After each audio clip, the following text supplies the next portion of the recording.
Hello and welcome to course Asha class 9 chapter motion physics का पहला chapter. हम physics की आज शुरुआत कर रहे हैं। पहले हम एक छोटा सा एक लेक्चर देख चुके हैं एक्सपेरिमेंट्स पे या फिर ये कह लें कि मेजरमेंट पे। बेसिकली छोटा मोटा एक लेक्चर आधे घंटे का 30 मिनट 35 मिनट का हम देख चुके हैं पहले, और उससे बेसिक आइडिया यूनिट्स पे, डायमेंशंस पे और फिजिकल क्वांटिटीज़ पे हमने लगाया। अलग अलग तरह की फिजिकल क्वांटिटीज़ हैं, उनके इंटर रिलेशंस पे हमने थोड़ा बहुत फोकस किया, जानकारी इकट्ठा की। हालांकि वो हमारे सिलेबस का हिस्सा नहीं है। जो सिलेबस का हिस्सा है वो मोशन चैप्टर है, जहां से आज हम शुरुआत कर रहे हैं। कोई बॉडी मोशन में होती है, कोई बॉडी रेस्ट में होती है। कौन सी बॉडीज को हम बोलते हैं कि मोशन में है, कौन सी बॉडीज को हम बोलते हैं कि रेस्ट में है। तो मान लो कि एक बॉडी है जो कि, या एक कोई पर्सन है जो कि कार में बैठा है, कार चल रही है किसी रोड पर, मान लो 20 मीटर पर सेकंड की स्पीड से चल रही है, बड़ी शानदार रफ्तार से चल रही है। तो वो कार चल रही है या रुकी हुई है? कार चल रही है या रुकी हुई है? अगर ये सवाल पूछा जाए तो जनरली हमारे मन में आंसर आता है कि कार चल रही है। पहले ही बोला 20 मीटर पर सेकंड से चल रही है। तो जो शब्द बोला गया, ये जो मन में अपने बात आई, फिजिक्स इस बात को ना मानता है और ना बोलने की इजाजत देता है। और जो डेटा आपको बताया गया कि वो 20 मीटर पर सेकंड से चल रही है, फिजिक्स इसको भी नहीं मानती और कहती है कि ये अधूरा डेटा है। ये तो अजीब सी बात है कि क्या सुनाई दे रहा है। पहले ही बोला 20 मीटर पर सेकंड से चल रही है, मतलब कोई भी चीज़ अगर हम कहें कि 10 मीटर पर सेकंड से 1 मीटर पर सेकंड 2 मीटर पर सेकंड से चल रही है, क्या वो अधूरा डेटा होता है? क्या फिजिक्स इसको भी नहीं मानती है? तो नॉर्मल सी बात है। हाँ, फिजिक्स नहीं मानती, ये बताना बहुत ज़रूरी है कि वो 20 मीटर पर सेकंड की रफ्तार से जब वो कार चल रही थी, तो उस 20 मीटर पर सेकंड को ऑब्जर्व कौन कर रहा था, किसके अकॉर्डिंग 20 मीटर पर सेकंड से चल रही थी। क्योंकि कार के अंदर बैठा हुआ आदमी कभी कार को अपने से दूर जाता नहीं देखेगा। वो कहेगा कि कार मेरे हिसाब से तो रुकी हुई है, रोड के हिसाब से चल रही है। यही एक फर्क ऑब्जर्वेशन का, कि कौन सा ऑब्जर्वर किसी मोशन को ऑब्जर्व कर रहा है। मोशन और रेस्ट की डेफिनेशन को बदल देती है। फिजिक्स किसी भी चीज को एब्सोल्यूट रेस्ट या एब्सोल्यूट मोशन में नहीं कहता।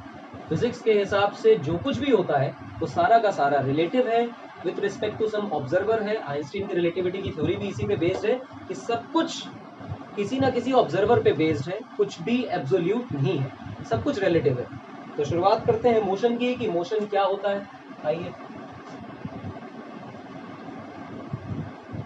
मोशन की डेफिनेशन को अगर हमें देखना हो तो डेफिनेशन हम देखते हैं। क्या लिखेंगे डेफिनेशन? बहुत आराम से इसकी डेफिनेशन लिखते हैं। If a body changes its position with respect to its surroundings. If a body changes its position with respect to its surroundings with time, then body is said to be, then that body is said to be in motion.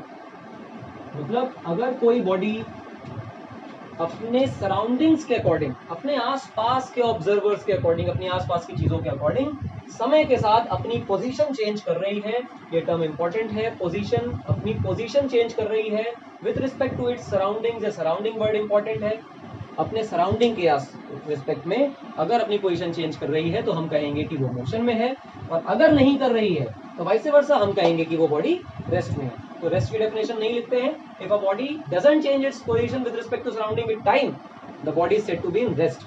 तो इसी का vice versa rest के लिए बन जाएगा। तो important खास बात क्या है कि सराउंडिंग की रिस्पेक्ट में पोजीशन चेंज होनी चाहिए। हाँ, बहुत अच्छी बात। अगर सराउंडिंग की रिस्पेक्ट में चेंज होनी चाहिए तो यहीं पर वही पुराना केस जो अभी आपको एग्जांपल बताया गया, एक शानदार सी कार थी और इसके अंदर एक बालक बैठा था, पीछे भी एक बालक बैठा था, और रोड पे एक बालक खड़ा था। ये ड्राइवर था, ये चला रहा था, पीछे बालक बैठा है, और कार जा रही है आगे किसी भी रफ्तार से। तो गौर से सोचो कि इस कार की सराउंडिंग्स कौन है। कार की सराउंडिंग्स, ये बालक भी है, ये बालक भी है, और ये बालक भी है। अच्छा, तो गौर से सोचो कि अगर इससे पूछा जाए कि ये वाला आगे वाला आदमी चल रहा है या रुका हुआ है, तो अंदर वाला कहेगा कि मेरे रिस्पेक्ट में ये किसी x दूरी पर था, और आज भी ये कार कहीं भी चली जाए, दोनों कार के अंदर है, तो आज भी ये आदमी इसकी रिस्पेक्ट में x दूरी पर ही तो है। तो ये कहेगा, इसका नाम अगर A दे दें, इसका नाम B दे दें, इसका नाम C दे दें, तो हम कहेंगे कि B is at rest with respect to A, क्योंकि B की पोजीशन ए के रिस्पेक्ट में चेंज नहीं हो रही है, पहले भी एक्स दूरी पर था और अभी भी एक्स दूरी पर है। पर अगर पूरी car with respect to ground v रफ्तार से चल रही है तो थोड़ी देर बाद कार यहाँ आ जाएगी। अभी भी पीछे वाला a और आगे वाला b दोनों x दूरी पर ही हैं, लेकिन गौर से देखो, पहले ये बालक इस बालक से इतनी दूरी पर था और अब ये बालक इस बालक से इतनी दूरी पर है। क्या c के हिसाब से b मूव कर रहा है? हाँ मूव कर रहा है। क्यों मूव कर रहा है? क्योंकि b की पोजीशन c के रिस्पेक्ट में चेंज हो रही है, तो हम कहेंगे b is moving with respect to c। दिमाग में ये बात रखिए। तो सराउंडिंग का मतलब आसपास की चीजें होता है, हाँ आसपास की चीजें होता है, पर इसका और गूढ़ मतलब, इसको सराउंडिंग ना बोलकर सही मायनों में इसको नाम देना चाहिए ऑब्जर्वर। जो चीज ऑब्जर्व कर रही है, ऑब्जर्व करने का मतलब आंखों से देख लेना नहीं है। फिजिक्स में ऑब्जर्व करने का मतलब होता है मेजरमेंट करना, प्रिसाइज एक्यूरेट मेजरमेंट करना। तो जब भी हम कहेंगे ऑब्जर्व करना मतलब मेजरमेंट करना, आंखों से देखना मेजरमेंट नहीं है फिजिक्स में। तो फिर क्या मतलब हुआ? सराउंडिंग का मतलब ऑब्जर्वर। ऑब्जर्वर कौन है? अगर ऑब्जर्वर ए है जो कि कार के अंदर बैठा हुआ है, कार के फ्रेम में बैठा हुआ है, तो हम कहेंगे कि बी ए के हिसाब से रेस्ट पे है। इसका मतलब according to A B is at rest, यानी B is at rest with respect to A. But पूरी कार ग्राउंड के रिस्पेक्ट में दौड़ रही है, तो हम कहेंगे कि B is in motion with respect to C. बहुत अच्छी बात। तो क्या ए अपने हिसाब से चल रहा है या नहीं चल रहा है? तो ए अपने हिसाब से तो कभी खुद नहीं चल सकता। गौर से देखो, आज ए यहाँ था, अगर ए उछल के यहाँ भी पहुंच जाएगा तो अपने रिस्पेक्ट में तो वही है ना जहाँ था, तो इसके हिसाब से दुनिया चल रही है। बहुत अच्छी बात। इसका मतलब क्या हुआ? तो गौर से सोचो कि अगर जमीन पे खड़ा हुआ एक आदमी कार को चलते हुए देखेगा तो कहेगा कार चल रही है, पर कार के अंदर बैठा हुआ आदमी देखेगा तो कहेगा कि कार तो रेस्ट पे, क्योंकि कार के अंदर हम पहले भी थे और जिस गद्दी पे बैठे थे आज भी उसी गद्दी पे बैठे हैं, तो हम तो नहीं चल रहे हैं। वो कहेगा रोड पीछे जा रही है, दुकानें पीछे जा रही है, बिल्डिंग्स पीछे जा रही है। सुनने में ऑकवर्ड लगता है, फिजिक्स यही कहती है मोशन इज रिलेटिव। हमारे हिसाब से जब हम कार के अंदर बैठे हैं और कार मूव कर रही है विद रिस्पेक्ट टू ग्राउंड, तो हम कहेंगे कि बिल्डिंग्स पीछे जा रही हैं। ग्राउंड पे खड़ा हुआ कोई आदमी कहेगा कि कार आगे जा रही है। यही डिफरेंस है मोशन और रेस्ट की जनरल हमारी day to day household life में जो हमने परसेप्शन बना रखे हैं उसमें, और फिजिक्स की इस डेफिनेशन के अकॉर्डिंग मोशन को समझने में। तो मोशन को समझना अपने पुराने वाले तरीके से नहीं, फिजिक्स के बढ़िया डेफिनेशन वाले मेथड से है, जहां से हमने चीजों को बहुत अच्छी तरह डिफाइन कर रखा है। मोशन का मतलब if a body changes its position with respect to surroundings with time, then the body is said to be in motion, if doesn't the body is said to be in rest. बहुत अच्छी बात, ये बात समझ आई होगी, सुनने में थोड़ी अखरी भी होगी कि बिल्डिंग चल रही है, ग्राउंड के हिसाब से नहीं चल रही है, कार के हिसाब से चल रही है, क्योंकि कार अपने हिसाब से रेस्ट पे। अच्छा, तो मोशन और रेस्ट समझ आया होगा। आगे बढ़ते हैं, गौर से देखो। तो इस चैप्टर में हमें पढ़ना क्या होगा? इस चैप्टर में क्या पढ़ना है? मोशन और रेस्ट के बारे में जानकारी लेनी है। मोशन बहुत तरह का हो सकता है, कैसे कैसे हो सकता है आइए देखिए। मोशन कितनी तरह का हो सकता है? मोशन जो होगा हमारा वो 3 तरह से बांट सकते हो।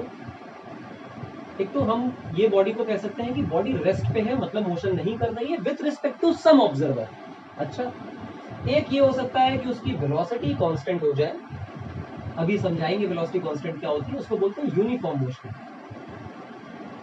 और इसके अलावा एक होता है जिसको हम बोलते हैं एक्सेलरेटेड मोशन। 3 तरह से डिफाइन कर सकते हैं और या 3 तरह से क्लासिफाई कर सकते हैं। क्लासिफिकेशन हमारे हाथों में होता है, तो जितनी तरह से चाहो उतनी तरह से क्लासिफाई करो। फिलहाल मोटे मोटे तौर पे इसको ऐसे क्लासिफाई करते हैं। फिलहाल इस पूरे सेगमेंट को जो हम पढ़ रहे हैं इसको हम बोलेंगे काइनेमेटिक्स। 9th क्लास में इस वर्ड का इस्तेमाल करना आपसे कम नहीं है, फिर भी कर रहे हैं। 11th क्लास में इस नाम को इंट्रोड्यूस किया जाता है और खूब बढ़िया तरीके से इस बात को समझाया जाता है ताकि अच्छी शब्दावली हमारे दिमाग में आ जाए। अच्छा, हम जो पढ़ रहे हैं काइनेमेटिक्स, काइनेमेटिक्स का क्या मतलब है?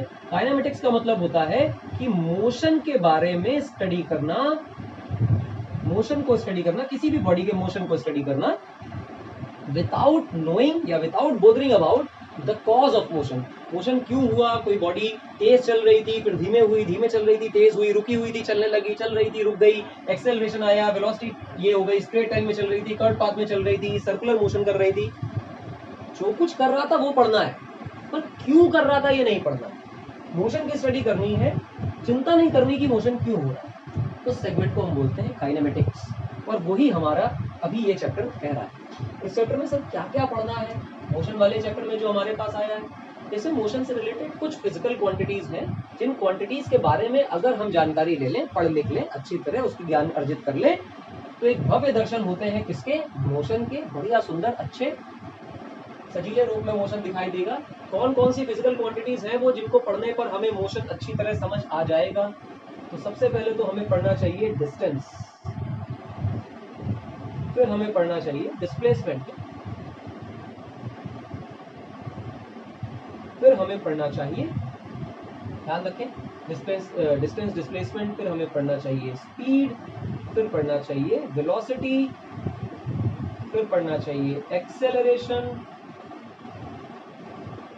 अच्छा सर कितनी सारी चीजें। हाँ, ये थोड़ा बहुत ग्राफ पढ़ेंगे, इसमें थोड़ा बहुत ग्राफ पढ़ेंगे, और फिर ग्राफ के कुछ सम्स लगाएंगे, कुछ इक्वेशंस बनाएंगे, और ऐसे ही चैप्टर बढ़िया तरह से खत्म हो जाएगा। थोड़ा बहुत रिलेटिव मोशन भी पढ़ लेंगे, वैसे तो सिलेबस का हिस्सा नहीं, फिर भी रिलेटिव मोशन भी कवर कर लेंगे,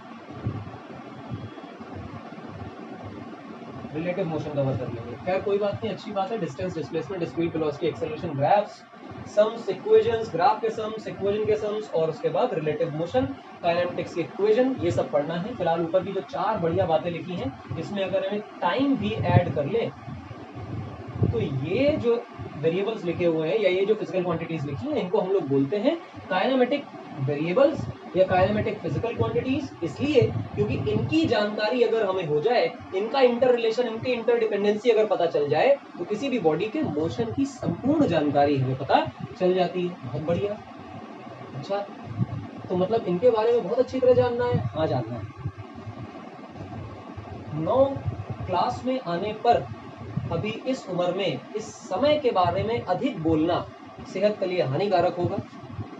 हालांकि स्पेस एंड टाइम को मिला जुला कर स्पेशल थ्योरी ऑफ रिलेटिविटी में पढ़ाया जाता है 12वीं कक्षा में। एच.सी. वर्मा सर की एक बढ़िया किताब है कॉन्सेप्ट्स ऑफ फिजिक्स, उसमें एक एडिशनल सेगमेंट है, हालांकि सिलेबस का हिस्सा नहीं है, special theory of relativity.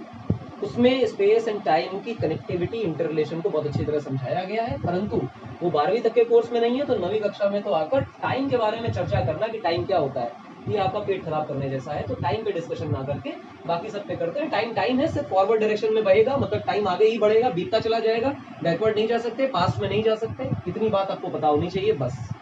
Distance, displacement, speed, velocity, acceleration के बारे में हमें जानकारी लेनी है। इसके अलावा एक और एडिशनल बात टॉपिक होगा, बहुत छोटा है, इसको पहले भी पढ़ सकते हैं, बाद में भी पढ़ सकते हैं, स्केलर और वेक्टर क्वांटिटीज। स्केलर और वेक्टर क्वांटिटीज। स्केलर क्वांटिटी क्या है, वेक्टर क्वांटिटी क्या है? अभी तक स्कूल में सुन लिया होगा सबने कि स्केलर वो क्वांटिटीज में मैग्नीट्यूड होता है पर डायरेक्शन नहीं होती, वेक्टर वो होते हैं जिनमें डायरेक्शन भी होती है और मैग्नीट्यूड भी होता है। अच्छी तरह समझेंगे कि कहाँ से चीजें आती हैं। फिलहाल शुरुआत करते हैं डिस्टेंस से, डिस्प्लेसमेंट से, स्पीड से, वेलोसिटी से और एक्सेलरेशन से। अच्छा, सबसे ही शुरुआत कर देंगे? नहीं, बेसिक है, सबसे पहले डिस्टेंस से करते हैं। आइए भाई, तो देखते हैं डिस्टेंस क्या होती है। आइए भाई, डिस्टेंस और डिस्प्लेसमेंट दोनों ही चीजें देख लेंगे एक साथ, डिस्टेंस एंड डिस्प्लेसमेंट। अच्छा, एक साथ देख लेंगे, डेफिनेशन नहीं लिखेंगे, बाद में लिखेंगे यार, अंग्रेजी पढ़ते क्या करना है, पहले कंसेप्ट को समझो। ये पॉइंट है ए, ये पॉइंट है बी, यहां से यहां तक मान लो किसी चिंकी को जाना था, यहाँ चिंकी खड़ी थी, अच्छा मुस्कुराओ मत, यहाँ चिंकी खड़ी थी, चिंकी चली और बी पॉइंट पे पहुंची। अच्छा, चिंकी ऐसे भी जा सकती थी, हाँ बहुत बढ़िया, चिंकी ऐसे भी आ सकती थी, हाँ आ सकती थी। इसको बोलेंगे पाथ 1, इसको बोल देते हैं पाथ 2, इसको बोल देते हैं पाथ 3। कोई भी पाथ फॉलो कर सकती थी चिंकी। अब अगर ये कहा जाए कि जिस पाथ से चिंकी ने ए से लेके बी तक की दूरी तय की, उस पाथ की टोटल लेंथ को, टोटल लंबाई को नापा जाए, तो उसे क्या कहेंगे? तो उसे डिस्टेंस कहेंगे। आइए भाई, the actual length of path travelled, इसको क्या कहेंगे? डिस्टेंस। ये जो टेढ़ा मेढ़ा चल के गए, इस पूरे टेढ़े मेढ़े रास्ते की लंबाई को क्या कहेंगे? डिस्टेंस। पर गौर से सोचो, जिस जगह से इसने चलना शुरू किया और जिस जगह तक ये जाके पहुंचा, इन दोनों के बीच में अगर एक स्ट्रेट लाइन ड्रॉ कर दी जाए तो ये स्ट्रेट लाइन, ध्यान रखें मैथ का एक रूल है कि दो पॉइंट्स के बीच की सबसे छोटी जो डिस्टेंस होगी वो स्ट्रेट लाइन होगी, जिसको हम बोलते हैं लीनियर डिस्टेंस। तो हम कहते हैं कि ए से लेके बी तक के बीच में अगर एक स्ट्रेट लाइन ड्रॉ कर दी जाए यानी लीनियर डिस्टेंस निकाली जाए तो फिर उसको हम बोलेंगे displacement. The linear distance, the linear distance, the linear distance. और लीनियर डिस्टेंस को हम शॉर्टेस्ट भी बोल सकते हैं, shortest distance between two points is called displacement। अच्छा, मतलब क्या है? कुछ नहीं। तो ये इस पे चल के गए हो क्या? नहीं, चल के नहीं गए, बेसिकली चल के टेढ़ा मेढ़ा ही गए। और डिस्प्लेसमेंट निकालने के लिए करना क्या है? दिमाग में एक बात लानी है कि जिस पॉइंट पे हम खड़े थे और जहां हम पहुंचे उनके बीच में एक स्ट्रेट लाइन ड्रॉ कर दो। कैसे करें? इमेजिनेशन, फर्जी में कर दो यार, जबरदस्ती एक स्ट्रेट लाइन ड्रॉ कर दो और इस स्ट्रेट लाइन की जो लंबाई निकलेगी वो क्या होगी? डिस्प्लेसमेंट। अच्छा, एक बात बताओ सर, हम यहाँ खड़े हैं, पूरे गोले में घूम गए और वापस अपनी जगह पे आ गए तो डिस्प्लेसमेंट कितनी होगी? 0। जहां से शुरू किया वहीं पे खत्म किया तो एक ही पॉइंट, शुरुआत वाला भी वही, एंड वाला भी वही, तो दोनों के बीच में स्ट्रेट लाइन ड्रॉ होना पॉसिबल नहीं है। कोई स्ट्रेट लाइन ड्रॉ नहीं हुई तो डिस्प्लेसमेंट कितना? 0। मगर क्या डिस्टेंस 0 है? डिस्टेंस 0 नहीं है। डिस्टेंस क्यों 0 नहीं है?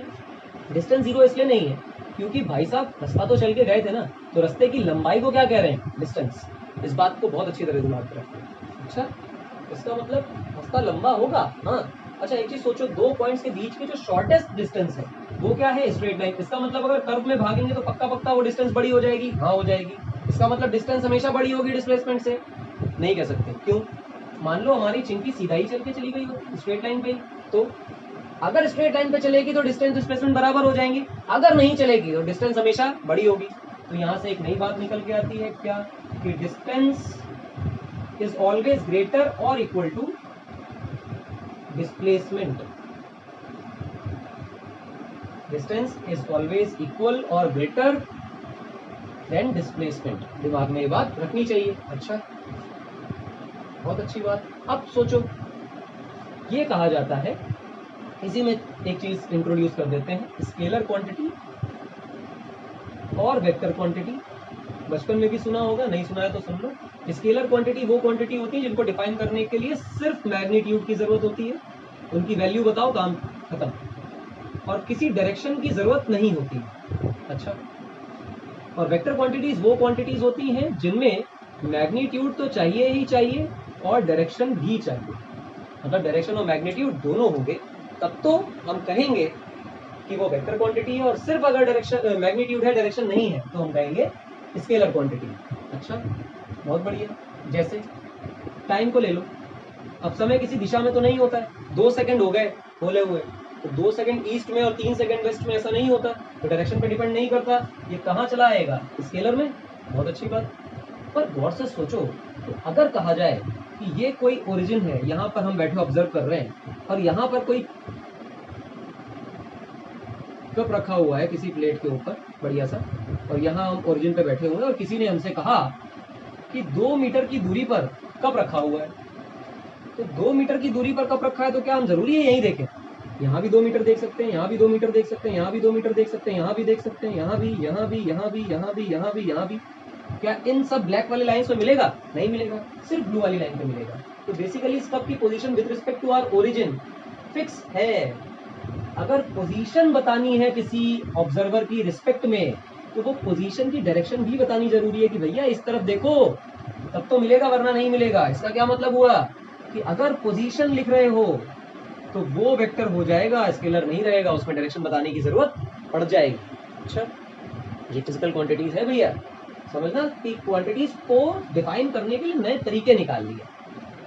तो डिस्टेंस डिस्प्लेसमेंट पे भी एक कमेंट कर लो, कौन स्केलर कौन वेक्टर। तो डिस्टेंस जो है वो स्केलर है और डिस्प्लेसमेंट जो है वो वेक्टर है। अच्छा, डिस्टेंस स्केलर, डिस्प्लेसमेंट वेक्टर है। ऐसा क्या है डिस्प्लेसमेंट में कि वो वेक्टर है? तो क्या है उसको समझने के लिए इसकी डेफिनेशन को सुधारना पड़ता है। दिया डेफिनेशन है बिल्कुल पूरा अधूरी। सही डेफिनेशन जिससे हमें वेक्टर की फीलिंग अपने आप आ जाएगी वो ये है डिस्प्लेसमेंट की, कि अगर डिस्प्लेसमेंट ही डिफाइन करना है तो क्या है? डिस्प्लेसमेंट देखो, the linear distance, the linear और शॉर्टेस्ट डिस्टेंस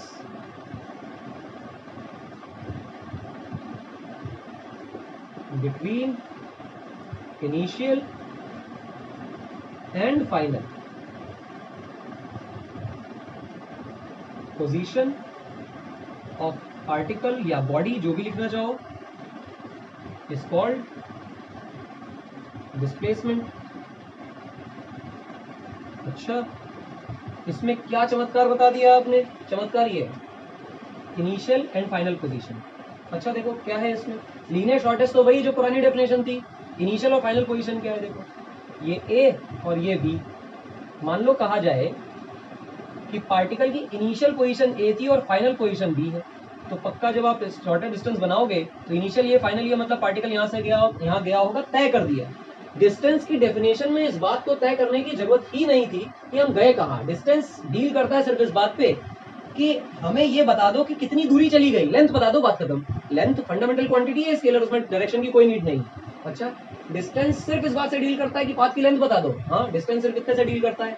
डिस्प्लेसमेंट किससे डील करता है? डिस्प्लेसमेंट कहता है कि लीनियर डिस्टेंस तो बताओ ही बताओ, साथ में ये भी बताओ कि इनिशियल पोजीशन क्या थी और फाइनल पोजीशन क्या थी. अगर इनिशियल और फाइनल पता चल जाएगा तो क्लियर पता चल जाएगा पार्टिकल ए से बी की तरफ गया है. और इफ सपोज कि पार्टिकल की इनिशियल पोजीशन बी और फाइनल पोजीशन ए है, तो पक्का पार्टिकल की डिस्प्लेसमेंट इस तरफ, तो डायरेक्शन अपने आप आ गई. तो डेफिनेशन बताती है कि कौन वेक्टर होगा, कौन स्केलर होगा, डायरेक्शन अपने आप असाइन हुई. तो ये कहां से आ गया? अपने मन से इनिशियल फाइनल वाली बात हम डिफाइन कर रहे हैं, चीजें हम बना रहे हैं जबरदस्ती. डेफिनेशन हमने बनाई, डिस्प्लेसमेंट फिजिकल क्वांटिटी हमने खुद से तैयार करी है ताकि हम चीजों को आसानी से समझ सके. अच्छा, डिस्टेंस डिस्प्लेसमेंट समझ आया. डिस्टेंस क्या है? Actual length of path. Displacement क्या है? The linear, the shortest distance between the initial position of particle and final position of particle. हाँ, हालांकि ये तय बात है कि जरूरी नहीं है कि पार्टिकल इस स्ट्रेट लाइन पाथ पे ही चला हो. पाथ कुछ भी हो सकता है, जरूरी नहीं है कि वो इसी लाइन पे चला हो, कहीं भी जा सकता है. पर इमेजिनरी लाइन ड्रॉ करो और उस लाइन को डिस्प्लेसमेंट बोलोगे. डिस्टेंस स्केलर क्वांटिटी है, डिस्प्लेसमेंट वेक्टर क्वांटिटी है. अच्छा, क्यों वेक्टर क्वांटिटी है? क्योंकि यहाँ पे इनिशियल और फाइनल पोजीशन का मेंशन करना पड़ता है. दूसरी क्या खास बात है? दूसरी खास बात ये है कि शॉर्टेस्ट डिस्टेंस बिटवीन 2 पॉइंट्स हमेशा लीनियर होती है, स्ट्रेट लाइन होती है. तो कोई भी कर्वी लीनियर पाथ हमेशा स्ट्रेट लाइन से बड़ा ही होगा, तो डिस्टेंस हमेशा डिस्प्लेसमेंट से बड़ी होने वाली है. और एक कंडीशन ऐसी आ जाए कि पार्टिकल ही हमारा चालाक शाना निकल आए और वो कहे कि भैया ऐसा है कि देखो, हम ये तो नहीं कर सकते कि डिस्प्लेसमेंट को बड़ा कर दें, पर जितना मैक्सिमम बराबर ला सकते हैं उतना मैक्सिमम बराबर ले आए. ये पार्टिकल स्ट्रेट लाइन में चल जाए. जब ये स्ट्रेट लाइन में चल जाएगा तो डिस्टेंस भी वही और डिस्प्लेसमेंट भी वही, क्योंकि एक्चुअल पाथ भी वही है. अगर ऐसा है तो डिस्टेंस और डिस्प्लेसमेंट बराबर हो जाएंगे. इसका मतलब ये पार्टिकल, ये आर्टिकल लिखा जा सकता है, ये छोटा सा की पॉइंट, कि डिस्टेंस इज ऑलवेज ग्रेटर और इक्वल टू डिस्प्लेसमेंट. अच्छा, गौर से सोचो कि अगर पार्टिकल ने पाथ 1 चूज किया होता तो पाथ 1 की लेंथ उसकी डिस्टेंस होती. हाँ, अगर लेंथ उसकी डिस्टेंस होती तो हम इसको बोलते हैं कि यहाँ पे लेंथ आई d1, यानी डिस्टेंस आई d1. पाथ 2 चूज किया होता तो यहाँ पे डिस्टेंस आती d2, और पाथ 3 चूज किया होता तो यहाँ डिस्टेंस आती d3. पर गौर से सोचो, जब A से B तक गया वो इस P1 पाथ से, तो डिस्प्लेसमेंट क्या होगी? वही straight line A to B. तो डिस्प्लेसमेंट तो वही है, डिस्प्लेसमेंट छोटे d से डिनोट कर लेते हैं. अगर ये सेकंड पाथ से गया तो ओरिजिनल पाथ तो ये कर्वी लीनियर है, पर इस पाथ के लिए भी डिस्प्लेसमेंट क्या है? वही स्ट्रेट लाइन. थर्ड वाला पाथ और टेढ़ा मेढ़ा अजीबोगरीब, चाहे जितना वियर्ड हो, पर उसकी डिस्प्लेसमेंट तो थर्ड पाथ के लिए भी ये d ही है. अच्छा, इसका मतलब फॉर अ सिंगल मोशन, चाहे वो कर्वी लीनियर, स्ट्रेट लाइन, कुछ भी हो जाए, कोई भी पार्टिकल इनिशियल से फाइनल पोजीशन तक पहुंचा, किसी इनिशियल से किसी फाइनल पोजीशन तक पहुंचने के लिए पार्टिकल बहुत सारे पाथ चूज कर सकता है, बहुत सारे पाथ चूज कर सकता है. पर अगर इनिशियल पोजीशन और फाइनल पोजीशन को फिक्स कर दिया जाए कि हम यहां से चल के यहां तक पहुंचेंगे, तो पाथ तो इनफाइनाइट चूज कर सकता है, और भी कोई ले सकता था, आर्बिट्ररी कुछ भी पाथ ले सकता था. तो डिस्टेंसेस में be many, up to infinite कितने भी पाथ चूज कर सकता है, पर किसी दो फिक्स्ड पॉइंट के बीच में डिस्प्लेसमेंट हमेशा एक ही होने वाली है. तो हम क्या कह सकते हैं? Between 2 fixed points. ऐसा ना लिख के ऐसे लिख लो, फॉर 2 फिक्स्ड पॉइंट्स. फॉर लगा लो, ज्यादा अच्छा लगेगा. For 2 fixed points distance may be infinite, but displacement is unique. Unique का मतलब सिर्फ एक, इसके अलावा दोबारा कभी कोई दूसरी डिस्प्लेसमेंट नहीं मिलेगी। अच्छा, इसका क्या मतलब हुआ भाई? जो अभी समझाया यार, 1 पाथ 2 पाथ 3 पाथ 4 5 10 15 कितने भी ले सकते थे, लेकिन ए और बी को अगर हमने फिक्स कर दिया तो डिस्प्लेसमेंट सिर्फ एक ही मिलेगी। ये छोटी सी बात डिस्टेंस और डिस्प्लेसमेंट के बीच में, ये दोनों चीजें हैं क्या? ये दोनों डिस्टेंस हो चाहे डिस्प्लेसमेंट हो, है तो दूरियां ही। दूरियां है तो इनकी यूनिट क्या बनेगी? यूनिट बनेगी मीटर, और मीटर किस में बनेगी? एसआई में बनेगी। अगर चर्चा सीजीएस की करने लग जाएंगे तो क्या बनेगा? सेंटीमीटर। मीटर सेंटीमीटर में सबको रिलेशन पता है? हाँ सर पता है, बहुत अच्छी बात है। तो एसआई में मीटर और सीजीएस में सेंटीमीटर, डिस्टेंस की भी और डिस्प्लेसमेंट की भी। ये छोटा सा आर्टिकल है डिस्टेंस और डिस्प्लेसमेंट का, ये समझाने के लिए इतना काफी है जल्दी जल्दी में। इसके बाद चर्चा करेंगे इनके छोटे मोटे नन्हे मुन्ने सवालों की। तो आइए फिर इसका प्रॉब्लम लगाते हैं डिस्टेंस डिस्प्लेसमेंट की। कुछ खास नहीं है, अच्छी प्रॉब्लम है, बड़ी क्लासों में भी कराई जा सकती है, बच्चों को भी कराई जा सकती है। फिलहाल सबने शायद पाइथागोरस थ्योरम सुन रखी होगी। ये बढ़िया सा सर्कल बन गया है, बड़ा सा दिखना चाहिए आई होप। इसकी रेडियस r है और हम इसके क्वाड्रेंट बना दे रहे हैं। क्वाड्रेंट बनाने का क्या मतलब हुआ? इसको 4 हिस्सों में तोड़ दे रहे हैं, बराबर बराबर बराबर बराबर। अच्छा, तो ये 90 डिग्री और ये 90 डिग्री, तो पूरा डायमीटर ओके, परपेंडिकुलर डायमीटर्स में तोड़ दिया, क्वाड्रेंट बना दिया। इस पॉइंट को बोलो A, इसको बोलो B, इसको बोलो C, इसको बोलो D। बहुत अच्छी बात, मजा आ गया। अब देखो पार्टिकल कहां से कहां मुंह मार रहा है। पार्टिकल यहां खड़ा था, इस सर्कुलर पाथ पे ही चलेगा पार्टिकल, और पार्टिकल ऐसे चलता है। पार्टिकल ऐसे चलेगा, ए से कहां पहुंचेगा? बी पर, बी से कहां पहुंचेगा? सी पर, सी से कहां पहुंचेगा? डी पर, और डी से कहां पहुंचेगा? वापस ए पर। तो आपसे कुछ अच्छी बातें पूछी जा सकती हैं। क्या पूछा जा सकता है कि भैया जब ये ए से लेके बी तक गया था तो दो बातें पता करिए। क्या? इधर लिख देते हैं। जब ये ए से लेकर बी तक गया था तो दो बातें पता करो। क्या? पहली डिस्टेंस और दूसरी डिस्प्लेसमेंट। अच्छा, फिर क्या कहा गया? फिर ये कहा गया कि जब ये ए से लेके सी तक पहुंचा, फिर से वही दो बातें पता करो, पहली डिस्टेंस और दूसरी डिस्प्लेसमेंट। फिर जब ए से लेकर डी तक पहुंचा, फिर से वही दो तीर निकलेंगे सड़क सड़क, कौन से? डिस्टेंस और डिस्प्लेसमेंट। फिर ए से लेके वापस ए पर ही आ गया, अब फिर से दो बातें पता करो, डिस्टेंस और डिस्प्लेसमेंट। अच्छा सवाल, बढ़िया पूछ लिया सर, इतनी देर बकवास कर ली, निकलेगा कैसे? आओ निकालने की कोशिश करो। सबसे पहला वाला पार्ट ए से लेके बी तक, ए से लेके बी तक में डिस्टेंस निकालना और डिस्प्लेसमेंट निकालना। भैया आइए, सबको क्लियर दिखाई देता है कि ये पूरा सर्कल है, और पूरे सर्कल का मतलब अगर सर्कुलर पाथ में चल रहे हैं तो उसकी पेरीफेरी पे चल रहे हैं, यानी सर्कमफेरेंस पे चल रहे हैं, और सर्कल की सर्कमफेरेंस यानी टोटल लेंथ का जो फॉर्मूला आएगा वो होगा 2 पाई r। ये टोटल लेंथ है। और a से लेके b, b से c, c से d, d से a, ये इक्विवेलेंट है, बराबर है, इक्वल है। तो a से लेके b तक ये पूरी पेरीफेरी का 1/4 हिस्सा है, यानी कि a से लेके b तक की जो लेंथ है वो टोटल लेंथ बाई 4 है, यानी 2 पाई r बाई 4 है। तो कह सकते हैं हम कि पाई r बाई 2। अच्छा, ये तो फिर इसका मतलब ये पेरीफेरी निकाली, हाँ इसी पाथ पे तो चल के गया था, हाँ तो ओरिजिनल पाथ की लेंथ निकाल ली, हाँ इसका मतलब क्या निकाला? ए से लेकर बी तक की डिस्टेंस। बहुत बढ़िया। तो ए से लेकर बी तक की जो डिस्टेंस होगी वो हमारे पास निकल के आएगी पाई r बाई 2। तो सर डिस्प्लेसमेंट क्या होगी? डिस्प्लेसमेंट के लिए थोड़ी सी बुद्धि लगानी पड़ेगी। क्या कहा गया था डिस्प्लेसमेंट में? तो डिस्प्लेसमेंट निकालने के लिए इनिशियल और फाइनल पोजीशन के बीच में स्ट्रेट लाइन ड्रॉ कर लें। कैसे करें? अपनी मर्जी से। अपनी मर्जी से कैसे? इनिशियल पोजीशन ए है, फाइनल पोजीशन बी है, इनिशियल और फाइनल के बीच में स्ट्रेट लाइन ड्रॉ कर ली। बहुत बढ़िया। गौर से देखो, ये रेडियस है तो ये भी r है, और यहाँ से यहाँ तक भी रेडियस है तो फिर ये भी r है। ये 90 डिग्री है, तो एक ट्राइंगल अगर इसको O बोल दो तो AOB, ये जो ट्राइंगल दिख रहा है ये और ये वाला, ये ट्राइंगल राइट एंगल ट्राइंगल है। पाइथागोरस थ्योरम लग जाएगी। पाइथागोरस थ्योरम लगने का मतलब ये हुआ कि अगर पाइथागोरस थ्योरम लगेगी तो बहुत साफ सुथरा दिखाई देता है कि ये बेस, ये परपेंडिकुलर, ये हाइपोटेन्यूज। ओके, तो इसका मतलब इसको हम H बोल दें, ये R है और ये R है। सबको पता है पाइथागोरस थ्योरम का मतलब क्या होता है? हाइपोटेन्यूज का स्क्वायर बराबर बेस का स्क्वायर प्लस परपेंडिकुलर का स्क्वायर। ओके, यानी कि h का स्क्वायर बराबर r का स्क्वायर प्लस r का स्क्वायर। तो यहाँ क्या आ जाएगा 2r स्क्वायर, ये h स्क्वायर है, हमें क्या चाहिए सिर्फ h, और अगर सिर्फ h चाहिए तो हम लिख लेते हैं √2r। ओहो मजा आ गया। ये क्या है बेटा, a से लेके b तक की डिस्प्लेसमेंट।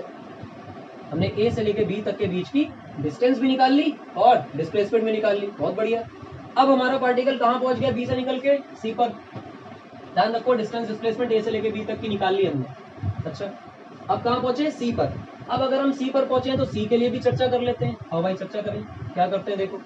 a से लेके c तक, a से लेके c तक में अगर हमें डिस्टेंस निकालनी हो तो डिस्टेंस कैसे निकलेगी भाई, डिस्टेंस कैसे निकलेगी, डिस्टेंस देखो श्योर ये, और देखो नीचे भी एक करते तो पूरा सर्कल हो जाता, पूरे सर्कल का आधा हिस्सा, पूरे सर्कल का मतलब 2πr और आधे का मतलब आधा, निपट लिया, क्या बचा 2 तो 2 चला गया, πr, ये डिस्टेंस है। अच्छा डिस्प्लेसमेंट की चर्चा कर लो, समझ आ गया कि नहीं आया भाई, पूरा सर्कल 2πr, आधा सर्कल 2πr/2 यानी πr। ओके डिस्प्लेसमेंट की चर्चा करो, डिस्प्लेसमेंट का मतलब इनिशियल और फाइनल पोजीशन के बीच की लीनियर डिस्टेंस, ये लीनियर डिस्टेंस तो पहले से ड्रॉ कर रखी है, ये दूरी क्या है r, और ये भी क्या है रेडियस, रेडियस का मतलब क्या निकला r, तो टोटल क्या आया 2r। अच्छा a से लेके c तक भी डिस्टेंस और डिस्प्लेसमेंट निकाल ली, बहुत बढ़िया बात। आगे क्या करना है और से देखो, अब a से लेके d तक पहुंचा दो, a से लेके d तक हम कहाँ पहुंचे, a से लेके d तक, बहुत बढ़िया। a से लेके d तक में अगर हम पहले इस बार डिस्प्लेसमेंट की बात कर लें तो बेहतर होगा, इसलिए कि अगर ये a से लेके d तक बात करें तो नीले मार्कर से बनाना चाहिए, ये देखो d तक के पॉइंट को मिला लो इससे, फिर दिखाई देगा कि ये एक ट्रायंगल हो गया है जहां पर ये 90 डिग्री का है और ये हाइपोटेन्यूज है, और फिर साफ सुथरा दिखाई देता है। अगर ये तो ऊपर वाले जैसा ही हो गया है, बिल्कुल नीचे का उसको फ्लिप कर दिया है, हाँ तो फिर यहाँ कितना आएगा, यहाँ भी वही आएगा √2r। कैसे भाई, ये r दोनों के स्क्वायर का सम r square plus r square बराबर h स्क्वायर, तो h की वैल्यू क्या आएगी √2r पहले जैसी, तो वो तो वही हो जाएगा। अगर अब डिस्टेंस निकाली जाए तो डिस्टेंस कैसे निकलेगी, गौर से देखो, ये पूरा सर्कल 2πr है, इसके 4 टुकड़े a से b, b से c से d, b से a, इस पूरे टुकड़े में हम कितना चले, 1 टुकड़ा, 2 टुकड़ा, 3 टुकड़ा और 4 टुकड़ा। अच्छा तो हम कैसे लिख सकते हैं कि 3 टुकड़े हम चले हैं 4 में से, क्लियर है, 3 टुकड़े हम चले हैं 4 में से, किसके 2πr के, बहुत बढ़िया, 2πr के 4 टुकड़े कर दिए गए, उसमें से 3 हमने ट्रेवल किए, तो आंसर क्या आया 3/2πr। मजा आ गया, बहुत बढ़िया, ये डिस्टेंस है। अब डिस्प्लेसमेंट की डायरेक्शन भी तो होती थी, वेक्टर क्वांटिटी होती थी, डायरेक्शन होती थी, डायरेक्शन अगर निकालनी हो तो मेरे हिसाब से a से लेके b तक जब हम चले थे तो मेरी डिस्प्लेसमेंट इनिशियल पॉइंट ये, फाइनल ये, तो डिस्प्लेसमेंट की डायरेक्शन ये। a से लेके c तक चले थे तो डिस्प्लेसमेंट की डायरेक्शन ये। a से लेके d तक चले थे तो डिस्प्लेसमेंट की डायरेक्शन ये। अब a से लेके a तक की चर्चा कर लो, आओ a से लेके a तक की चर्चा करते हैं। डिस्टेंस क्या हुई भाई, पूरा सर्कल घूम लिया तो डिस्टेंस क्या हो गई 2πr, और डिस्प्लेसमेंट कितनी हो गई, इससे पहले भी हम डायरेक्ट बता चुके हैं 0, क्योंकि इनिशियल पोजीशन भी यही है, घूम के वापस भी यही आ गया, तो कोई स्ट्रेट लाइन ड्रॉ होने वाली नहीं है, डिस्प्लेसमेंट कितनी आएगी 0, और इसकी कोई डायरेक्शन भी नहीं होगी, क्यों नहीं होगी, स्ट्रेट लाइन ही ड्रॉ नहीं हुई, क्या हो जाएगी, कुछ भी नहीं होगी। अच्छा एक और सुनने वाली बात है क्या, कि जैसे हमने बोला कि a से लेके b तक और a से लेके d तक डिस्प्लेसमेंट इज सेम, तो ये जो शब्द बोला गया, ये जो वाक्य बोला गया, इसमें थोड़ा सा एरर है, गलती है, कमी है। क्या, displacement is a vector quantity, vector में दो बातें, मैग्नीट्यूड और डायरेक्शन, मैग्नीट्यूड भी और डायरेक्शन भी जब तक सेम ना हो जाए तब तक वेक्टर बराबर नहीं होते। a से लेके b तक में मैग्नीट्यूड ऑफ डिस्प्लेसमेंट तो सेम है, a से लेके d तक में भी मैग्नीट्यूड ऑफ डिस्प्लेसमेंट a से लेके b तक मैग्नीट्यूड ऑफ डिस्प्लेसमेंट के बराबर ही है, लेकिन डायरेक्शन a से लेके b और a से लेके d में अलग है। तो हम ये बिल्कुल नहीं कहेंगे कि displacement of a to b and a to d is same, magnitude of displacements from a to b and a to d are same, magnitude same है, वेक्टर सेम नहीं है। तो इस सवाल को देखिए, डिस्टेंस डिस्प्लेसमेंट पर चर्चा करिए, इनके बढ़िया सवालों को आगे करेंगे जब स्पीड और वेलोसिटी का कंसेप्ट डेवलप होगा। Thank you.